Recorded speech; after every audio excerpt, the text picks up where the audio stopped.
Viewers welcome back in our program जी। Doctor साहब साडे कोल अगली लिखत आई है पंजाब तो वीर बलजीत सिंह जी दी। ਇਹ ਲਿਖਦੇ ਹਨ ਸਤਿਕਾਰਯੋਗ ਡਾਕਟਰ ਅਮਰਜੀਤ ਸਿੰਘ ਜੀ ਅਤੇ ਭੈਣ ਨੀਲਮ ਕੌਰ ਜੀ। ਵਾਹਿਗੁਰੂ ਜੀ ਕਾ ਖਾਲਸਾ ਵਾਹਿਗੁਰੂ ਜੀ ਕੀ ਫਤਿਹ। ਡਾਕਟਰ ਸਾਹਿਬ ਅੱਜ ਮੈਂ 2-3 ਦਿਨ ਪਹਿਲਾਂ ਨਵਾਂ ਸ਼ਹਿਰ ਇੱਕ ਵਿਆਹ ਵਿੱਚ ਸ਼ਿਰਕਤ ਕੀਤੀ। ਹਾਲਾਤ ਬਹੁਤ ਮਾੜੇ ਸੀ। ਇੱਕ ਵੀਰ ਨੇ ਦੱਸਿਆ ਕਿ ਨਸ਼ੇ ਨਾਲ ਇੱਕ ਪਿੰਡ ਦੇ ਮੁੰਡੇ ਜਿਨ੍ਹਾਂ ਦੀ ਗਿਣਤੀ 18 ਤੋਂ 25 ਖਤਮ ਹੋ ਗਏ। ਮੈਨੂੰ 1996 ਦਾ ਇੱਕ ਵਾਕਿਆ ਯਾਦ ਆਇਆ ਜਦੋਂ ਮੈਂ ਅੰਮ੍ਰਿਤਸਰ ਗਿਆ ਸੀ ਤੇ ਮੈਨੂੰ ਇੱਕ ਵੀਰ ਨੇ ਦੱਸਿਆ ਕਿ ਉੱਥੋਂ ਦੇ ਕਈ ਪਿੰਡਾਂ ਵਿੱਚ 7-8 ਸਾਲ ਤੱਕ ਕੋਈ ਬਰਾਤ ਹੀ ਨਹੀਂ ਆਈ ਸੀ। ਡਾਕਟਰ ਸਾਹਿਬ ਇਤਿਹਾਸ ਫਿਰ ਦੁਹਰਾਇਆ ਜਾ ਰਿਹਾ ਹੈ, ਬਸ ਤਰੀਕੇ ਬਦਲ ਗਏ ਹਨ। ਗੋਲੀ ਦੀ ਥਾਂ ਚਿੱਟਾ ਆ ਗਿਆ ਹੈ ਤੇ ਢਾਡੀਆਂ ਦੀ ਥਾਂ ਲੱਚਰ ਗਾਇਕੀ ਆ ਗਈ ਹੈ। ਸਕੂਲਾਂ ਮੋਰੇ ਠੇਕੇ ਖੁੱਲ ਗਏ ਹਨ। ਮੇਰਾ ਮੰਨਣਾ ਇਹ ਹੈ ਕਿ ਅੱਜ ਸਾਡੇ ਕੋਲ ਕੋਈ ਸੁਹਿਰਦ ਲੀਡਰ ਨਹੀਂ, ਭਾਵ ਮਾਨ ਸਾਹਿਬ ਕਿਸੇ ਨਾਲ ਤੁਰਦੇ ਨਹੀਂ, ਦਲ ਖਾਲਸਾ ਪੰਜ ਪ੍ਰਧਾਨੀ ਇਲੈਕਸ਼ਨ ਨਹੀਂ ਲੜਦੇ। ਮੈਂ ਇਹਨਾਂ ਸਾਰੇ ਮੈਂਬਰਾਂ ਦਾ ਦਿਲੋਂ ਸਤਿਕਾਰ ਕਰਦਾ ਹਾਂ ਅਤੇ ਆਖਰੀ ਸਾਹ ਆਪਣੇ ਘਰ ਖਾਲਿਸਤਾਨ ਵਿੱਚ ਦੇਣ ਲਈ ਆਸਵੰਦ ਹਾਂ। ਪਰ ਭਾਰਤ ਵਿੱਚ ਸਾਨੂੰ ਇੱਕ ਮਜ਼ਬੂਤ ਏਜੰਡੇ ਦੀ ਲੋੜ ਹੈ। ਸਭ ਤੋਂ ਪਹਿਲਾਂ ਤਾਂ ਅੱਜ ਲੋਕਾਂ ਵਿੱਚ ਖਾਲਿਸਤਾਨ ਇੱਕ ਹਵਾ ਬਣਾ ਕੇ ਪੇਸ਼ ਕੀਤਾ ਗਿਆ ਹੈ ਜੋ ਕਿ ਸਾਡੇ ਲਈ ਚਿੰਤਾ ਦਾ ਵਿਸ਼ਾ ਹੈ। ਖਾਲਿਸਤਾਨ ਲਈ ਸਾਨੂੰ ਸੰਸਾਰ ਪੱਧਰੀ ਸਿੱਖਿਆ ਅਦਾਰੇ ਖੋਲ੍ਹਣ ਦੀ ਲੋੜ ਹੈ ਤਾਂ ਕਿ ਗੁਰੂ ਗ੍ਰੰਥ ਸਾਹਿਬ ਜੀ ਦਾ ਸੰਦੇਸ਼ ਦੁਨੀਆ ਭਰ ਵਿੱਚ ਪੁੱਜੇ। ਜਿਵੇਂ ਕ੍ਰਿਸਚੀਅਨ ਸਕੂਲ ਤੇ ਭਾਰਤ ਭਰ ਵਿੱਚ SD ਸਕੂਲ ਹਨ। ਦੂਜਾ, ਨੈਸ਼ਨਲ ਲੈਵਲ ਦੀਆਂ ਅਕੈਡਮੀਜ਼ ਘੱਟ ਫੀਸਾਂ ਤੇ ਖੋਲ੍ਹੀਆਂ ਜਾਣ ਤਾਂ ਕਿ ਸਾਡੇ IAS IPS ਐਂਡ ਜੱਜਿਸ ਭਾਰਤ ਭਰ ਵਿੱਚ ਲੱਗਣ ਤੇ ਆਪਣੇ ਅਮੀਰ ਵਿਰਸਿਆਂ ਨਾਲ ਦੂਜੀਆਂ ਕਮਿਊਨਿਟੀਜ਼ ਨੂੰ ਜੋੜ ਸਕਣ। ਤੀਜਾ, ਤੁਹਾਡੇ ਵਰਲਡ ਸਿੱਖ ਪਾਰਲੀਮੈਂਟ ਵਾਲੇ ਕਨਸੈਪਟ ਦੀ ਬਹੁਤ ਵੱਡੀ ਲੋੜ ਹੈ। ਇਹ ਕੰਮ ਬਹੁਤਾ ਸੌਖਾ ਤਾਂ ਨਹੀਂ ਪਰ ਔਖਾ ਵੀ ਨਹੀਂ। ਜਿਹੜੇ ਪੰਥਕ ਸੋਚ ਵਾਲੇ ਕਾਰੋਬਾਰੀ ਵੀਰ ਦੇਸ਼ਾਂ ਵਿਦੇਸ਼ਾਂ ਵਿੱਚ ਹੋਕਾ ਦਿੰਦੇ ਹਨ ਉਹ ਇਹ ਕੰਮ ਕਰ ਸਕਦੇ ਹਨ। ਅਸੀਂ ਅੱਜ ਜਿਹੜੇ ਸਿਸਟਮ ਵਿੱਚ ਪੜ੍ਹਦੇ ਤੇ ਰਹਿੰਦੇ ਆ ਉਹ ਸਾਡੀਆਂ ਆਉਣ ਵਾਲੀਆਂ ਨਸਲਾਂ ਨੂੰ ਖਾਲਿਸਤਾਨੀ ਨਹੀਂ ਬਲਕਿ ਰਾਸ਼ਟਰਵਾਦੀ ਬਣਾਉਂਦਾ ਹੈ। ਹੋਰ ਵੀ ਬਹੁਤ ਕੁਝ ਲਿਖਣ ਲਈ ਜਲਦੀ ਸਾਂਝਾ ਕਰਾਂਗਾ ਜੀ। ਨਾਲੇ ਮੈਨੂੰ ਲੱਗਦਾ ਤੇ ਤੁਹਾਨੂੰ ਸੁੱਖਾ ਪੰਜਾਬ ਵਾਲਾ ਵੀ ਸੁਣਦਾ ਹੈ।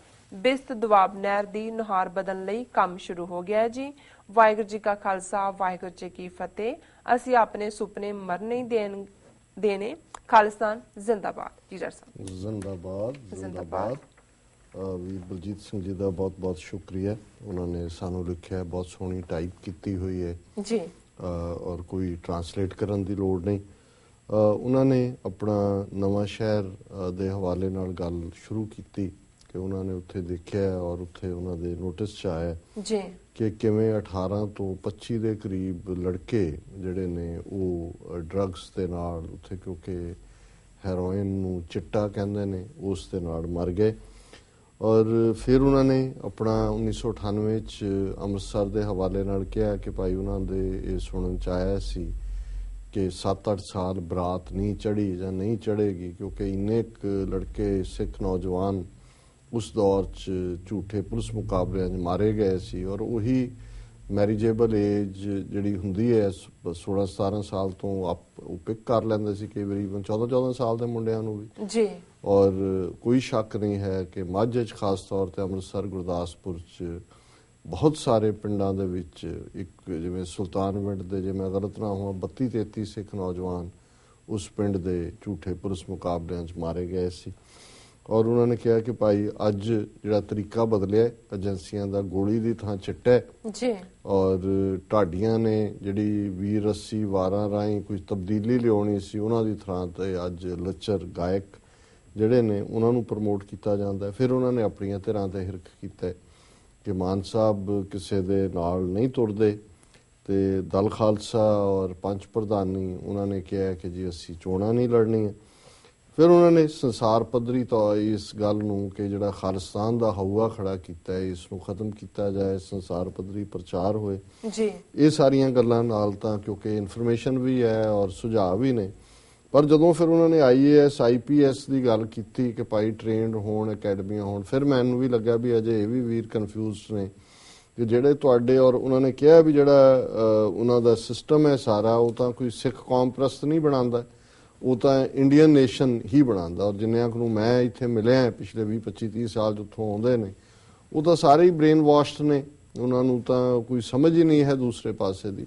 ਸੋ ਉਹਨਾਂ ਦੇ IAS IPS ਸਿਸਟਮ ਜਾਂ ਉਹਨਾਂ 'ਚ ਤੁਸੀਂ ਵਾੜ ਕੇ ਅਕੈਡਮੀਆਂ ਜਾਂ ਜਿਵੇਂ ਅੱਜ ਬਾਦਲ ਹੁੰਦਾ ਜੀ ਇੱਥੇ ਫੌਜੀ ਅਕੈਡਮੀ ਅਨੰਦਪੁਰ ਸਾਹਿਬ ਖੋਲ ਦਿਓ, ਫਲਾਣੀ ਥਾਂ ਖੋਲ ਦਿਓ, ਜਾਂ ਖਡੂਰ ਸਾਹਿਬ 'ਚ ਸਿੱਖ ਕੁੜੀਆਂ CRPF ਔਰ ਸੈਂਟਰਲ ਫੋਰਸਿਸ 'ਚ ਭਰਤੀ ਹੋ ਰਹੀਆਂ, ਉੱਥੇ ਜਾ ਰਹੀਆਂ, ਉਹ ਤਾਂ ਉਹਨਾਂ ਕੁੜੀਆਂ ਨੂੰ ਖੜਾ ਕਰ ਰਹੇ ਨੇ ਵੀ ਕੱਲ ਨੂੰ ਉਹਨਾਂ ਨੇ ਆਪਣੇ ਭਰਾਵਾਂ ਨੂੰ ਮਾਰਨੇ ਜੀ। ਸੋ ਇਹਨਾਂ ਦੇ ਸਿਸਟਮ 'ਚ ਜਿਹੜਾ ਵੀ ਕੋਈ ਹੋਏਗਾ, ਹਾਂ ਉੱਥੋਂ ਬਾਹਰ ਕੱਢੋ ਜਾਂ ਉੱਥੋਂ ਕੋਈ ਇਸ ਕਿਸਮ ਦਾ ਜਿਹੜਾ ਕੋਈ ਐਕਸਚੇਂਜ ਪ੍ਰੋਗਰਾਮ ਦੇ ਥੱਲੇ ਆਣ, ਤਾਂ ਕਿ ਇਹ ਜਿਹੜੇ ਫਰੀडम ਦੇ ਆਈਡੀਆਜ਼ ਨੇ ਉਹ ਉੱਥੋਂ ਦੇ IAS IPS 'ਚ ਨਹੀਂ ਭਰੇ ਜਾਣੇ। ਉਹ ਤਾਂ ਉਹੀ ਭਾਰਤ ਮਾਤਾ ਕੀ ਜੈ ਹੀ ਭਰਿਆ ਜਾਏਗਾ। ਉਹਨਾਂ ਨੇ ਨੌਕਰੀਆਂ ਵੀ ਲੈਣੀਆਂ, ਨੌਕਰੀਆਂ ਵੀ ਕਰਨੀਆਂ, ਔਰ ਇਸ ਕਿਸਮ ਦਾ ਉਹਨਾਂ ਦਾ ਫਿਰ ਜਿਹੜਾ ਮਾਈਂਡਸੈਟ ਹੋਏਗਾ ਜੀ। ਬਾਕੀ ਉਹਨਾਂ ਨੇ ਵਰਲਡ ਸਿੱਖ ਪਾਰਲੀਮੈਂਟ ਦੇ ਆਈਡੀਆ ਦੀ ਸ਼ਲਾਘਾ ਕੀਤੀ ਹੈ। ਉਹਨਾਂ ਨੇ ਕਿਹਾ ਵੀ ਇਹ ਡੂਏਬਲ ਹੈ। ਕਾਰੋਬਾਰੀ ਲੋਕ ਜਿਹੜੇ ਨੇ, ਕਾਰੋਬਾਰੀ ਤਾਂ ਪਹਿਲਾਂ ਹੀ ਭਗੌੜੇ ਨੇ, ਇਹ ਤਾਂ ਕਿਰਤੀ ਸਿੱਖ ਨੇ, ਜੋ ਵੀ ਕਰਨਗੇ ਜਾਂ ਜੋ ਵੀ ਕਰ ਰਹੇ ਨੇ ਉਹਨਾਂ ਦੀ ਬਦੌਲਤ ਹੈ। ਔਰ ਫਿਰ ਉਹਨਾਂ ਨੇ ਆਪਣੇ ਸੁੱਖੇ ਅਮਲੀ ਦੀ ਗੱਲ ਕੀਤੀ ਹੈ, ਸੁਖਬੀਰ ਬਾਦਲ ਦੀ, ਕਿਉਂਕਿ ਅਸੀਂ ਦੁਆਬਾ ਬਿਸ ਜਲੰਧਰ ਦੀ ਗੱਲ ਕੀਤੀ ਸੀ ਕਿ ਬਈ ਉਹ ਦੁਆਬ ਜਿਹੜੀ ਉਹ ਕੈਨਾਲ ਹੈ ਉਹ ਕਿਵੇਂ ਸੀ ਔਰ ਉਹਦਾ ਕੀ ਹੈ। ਉਹਨਾਂ ਨੇ ਕਿਹਾ ਉਹ ਤਾਂ ਕੰਮ ਹੋਣਾ ਸ਼ੁਰੂ ਕਰਾ ਦਿੱਤਾ ਹੈ, ਵੀ ਤੁਹਾਡਾ ਸੁਣਦਾ ਪ੍ਰੋਗਰਾਮ। ਉਹ ਨਾ ਸੁਣਨ, ਉਹਦੇ ਨਾਗਪੁਰ ਦੇ ਨਿਆਣੇ ਤਾਂ ਸੁਣਦੇ ਆ ਨਾ, ਔਰ ਇਹ ਨਾਗਪੁਰ ਦੇ ਹੀ ਨਿਆਣੇ ਨੇ ਅੱਗੋਂ ਉਹਨਾਂ ਨੇ ਰੱਖੇ ਹੋਏ ਨੇ ਇੱਥੇ ਵੀ ਜਿਹੜੇ ਸਾਡੇ ਨਾਲ ਕਮੈਂਟ ਕਰ ਰਹੇ ਹੁੰਦੇ ਨੇ। ਸੋ ਆਈਡੀਆਜ਼ ਤਾਂ ਇਵੇਂ ਹੀ ਜਾਂਦੇ ਨੇ, ਚੰਗੇ ਆਈਡੀਆਜ਼ ਵੀ ਜਾਂਦੇ ਨੇ, ਕਈ ਵਾਰੀ ਪਿੰਚ ਕਰਨ ਵਾਲੇ ਵੀ ਜਾਂਦੇ ਨੇ। ਸੋ ਇਹਨਾਂ ਦਾ ਵੀਰ ਬਲਜੀਤ ਸਿੰਘ ਜੀ ਦਾ ਬਹੁਤ ਬਹੁਤ ਸ਼ੁਕਰੀਆ, ਉਹਨਾਂ ਨੇ ਸਾਨੂੰ ਲਿਖਿਆ। ਜੀ ਡਾਕਟਰ ਸਾਹਿਬ, ਥਾਣਾ ਬ੍ਰੇਕ। ਵੀਅਰਸ ਤੁਸੀਂ ਕਿਤੇ ਨਹੀਂ ਜਾਣਾ, ਮਿਲਦੇ ਹਾਂ ਛੋਟੇ ਜਿਹੇ ਬ੍ਰੇਕ ਤੋਂ ਬਾਅਦ।